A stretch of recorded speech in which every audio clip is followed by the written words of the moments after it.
Hi friends, நான் இந்த வீடியோவில் நான் உங்கள்கிட்ட காட்டுறது கோதுமை மாவில் உள்ள பிஸ்கெட்டு தான்.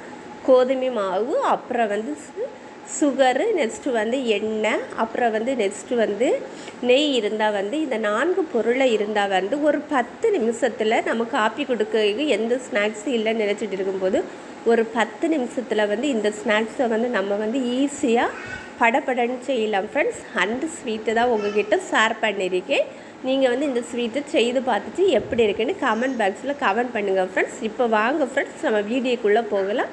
எப்படி பண்ணலான்னு பார்க்கலாம் ஃப்ரெண்ட்ஸ். வீடியோவை ஸ்கிப் பண்ணாமல் பாருங்கள் ஃப்ரெண்ட்ஸ். டீ போட நேரத்தில் உங்கள்கிட்ட கோதுமை மாவு இருந்து சிம்பிளாக ஒரு பிஸ்கெட் நம்ம பண்ணலாமா ஃப்ரெண்ட்ஸ். இப்போ அதுக்கு 1 கப்பு நான் கோதுமை மாவு எடுத்துருக்கேன். எந்த கப்பில் கோதுமை மாவு எடுத்தேன்னா அதில் 1/2 கப் அளவு சுகர் எடுத்து மிக்ஸி ஜாரில் போட்டு அதை ஃபைன் பேஸ்ட்டாக அரைச்சி எடுத்துருக்கேன் ஃப்ரெண்ட்ஸ்.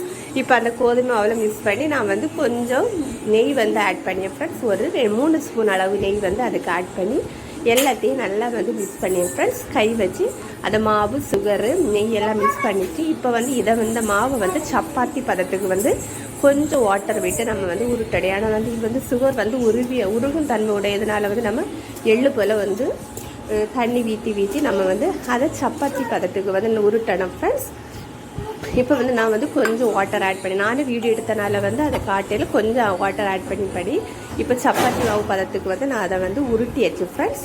இப்போ உருட்டிட்டு நான் என்ன பண்ணேன்னா இதை நம்ம இந்த பிஸ்கெட் ஒரே ஷேப்பில் வரகு நான் இந்த ஃபஸ்ட்டு என்ன பண்ணேன், நான் ஒரு பாத்திரத்தில் பிஸ்கெட் ஒட்டாமல் இருக்கவும் கொஞ்சம் கோதுமை மாவு பரத்தியம் ஃப்ரெண்ட்ஸ் ஒரு பாத்திரத்தில். அப்புறம் பிஸ்கெட் ஒரே அளவுக்கு வரக்கு ஒரு சின்ன மூடி எடுத்து அந்த மூடியில் நான் இந்த கோதுமை மாவை நம்ம பிசைஞ்சு வச்ச மாவை எடுத்து கொஞ்சம் உருண்டையாக வச்சு அதை நல்லா அமுக்காமல் லைட்டாக அமுக்கினா தான் அப்போ நம்ம தட்டகு வர. அதனால் லைட்டாக அமுக்கி நம்ம அந்த பாத்திரத்தில் உள்ள கோதுமை மாவு மேலே தட்டுவோம் ஃப்ரெண்ட்ஸ். இப்படி இருந்த மாவில் எல்லாமே பிஸ்கெட்டை நான் இப்படி தட்டி வச்சுப்பேன்.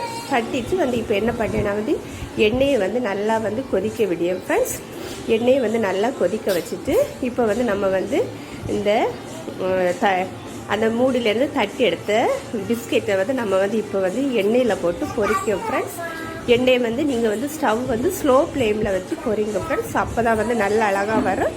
இப்போ எண்ணெயில் நம்ம பொரிச்சு எடுத்தால் சூப்பரான கோதுமை மாவு பிஸ்கெட் சூப்பராக வந்துச்சு ஃப்ரெண்ட்ஸ். சாப்பிடவே ரொம்ப டேஸ்ட்டாக இருந்தது. குழந்தைகள் கேட்டு வாங்கி சாப்பிட்டாங்க, அம்மா இன்னும் ஒன்று தாங்க, இன்னும் ஒன்று தாங்கன்னு.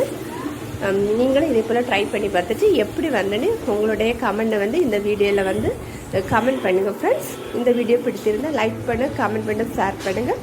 அப்புறம் ஃபஸ்ட்டு டைம் என்னுடைய சேனலை பார்க்கிறதா இருந்தால் மறக்காமல் சேனலை சப்ஸ்கிரைப் பண்ணி சப்போர்ட் பண்ணுங்கள் ஃப்ரெண்ட்ஸ்.